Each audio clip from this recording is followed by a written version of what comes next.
After over a couple of decades of working with women in menopause to help them lose weight, you might be surprised how many women come to me because the low carb diet that they always have done is no longer working for them, or now it's not sustainable. And this is often the case with ladies who have never had a problem with their weight until perimenopause or menopause. I spent over 2 decades honing in on specific strategies that bring my clients peace and freedom with their food. Many of my clients have been dependent upon low carb diets and working out a lot up until menopause, where it no longer works anymore. If you're sitting there thinking, how does that even make sense? Just like a client of mine, Karen, who came to me, who was eating less than 50 grams of carbs a day, who was fatigued, tired, sugar cravings, and just craving the ability to eat really some real food with carbohydrates. She wanted something sustainable, something to not only keep her weight down,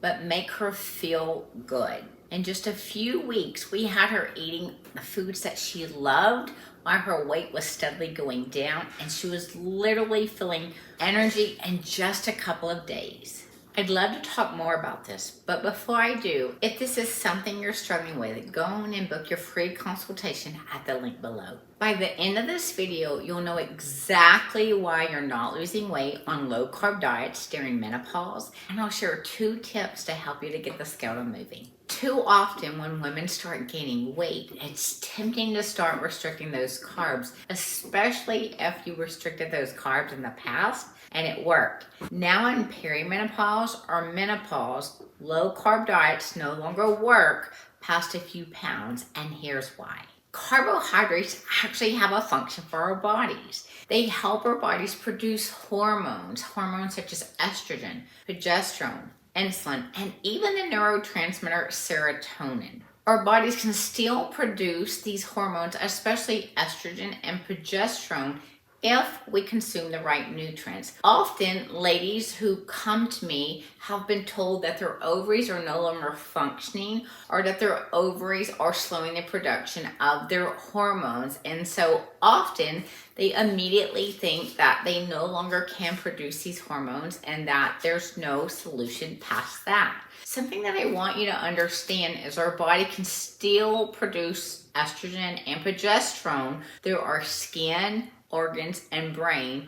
Again, if we're consuming the right nutrients, and carbohydrates would be one of those nutrients. Serotonin helps regulate our sleep and even help us feel good. It's actually one of the neurotransmitters that is responsible for our mood. Low serotonin levels have been linked or associated with depression, anxiety, and even problems with sleep. Something to understand is not all carbs are the same. It's not that we have to avoid eating carbs. It's just that we need to understand the different types of carbs and how to eat those carbs. There are 3 types of carbohydrates, and the first type of carbohydrates are simple carbs. Women often confuse simple carbs as all carbs. Simple carbs are generally the carbs that are highest in starch and have no fiber, and they're a quick source of energy. Some examples might be cookies, chips, and pastries, but some examples of high nutrient, are also known as healthy simple carbs,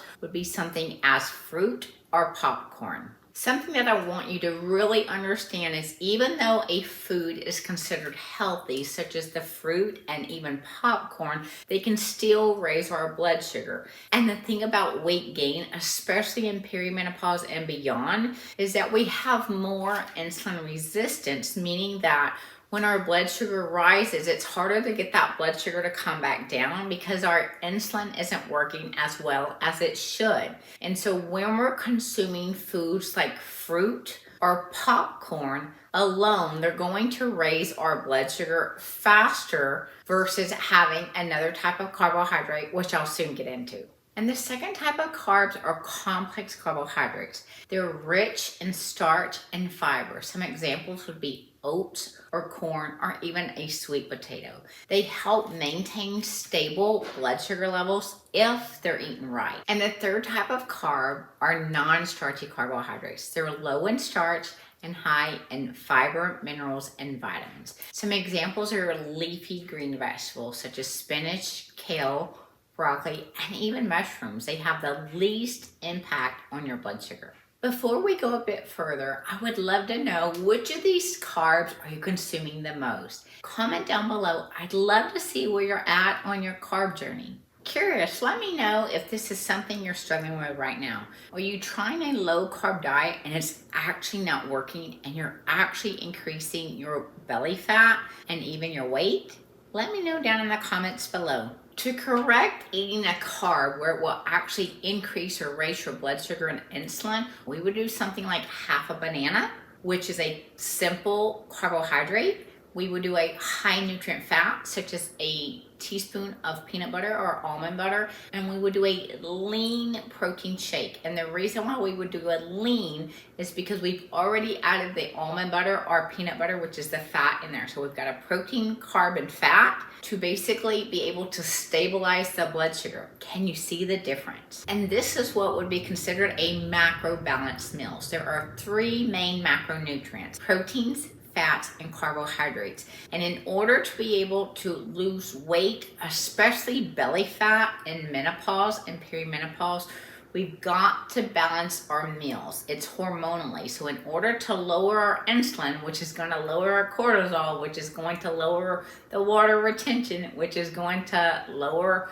the belly fat, we've got to, in each and every snack or meal, we want a protein, carb, and fat. Let me know in the comments if this makes sense to you. To start, I would download a macronutrient tracking app on your phone. And if you want a suggestion, I've got the link down in the comments. When you log or track a banana, for instance, in your macronutrient tracking app, you're going to find out that it's not just carbs. It has some fat and protein. Tracking your foods or macronutrients are a way to be able to see your exact balance in your meal. And don't worry, it's not forever. It's just to help you learn how to balance your foods to keep your blood sugars low, to be able to lose your belly fat and reverse menopause symptoms. And what we want to make sure when we're consuming our meals is that we have more protein in a meal than carbohydrates. So for example, you log a piece of toast into your macronutrient tracking app and say it says it's 20 grams of carbs. You know that you've got to consume at least 20 grams of protein or more. And how do you do that? You're going to input a food source and protein, say egg whites and an egg, into your tracking app where it's going to actually show you how much protein that you're consuming at that time or in that portion. And that's going to help you learn how to balance out your meals to be able to get started. If you're struggling with menopause weight gain, I'd love to help. Book your free personalized call with me today. Let's create a tailored plan for your body. I've limited availability, so be sure to book your call today and be sure to watch this next video.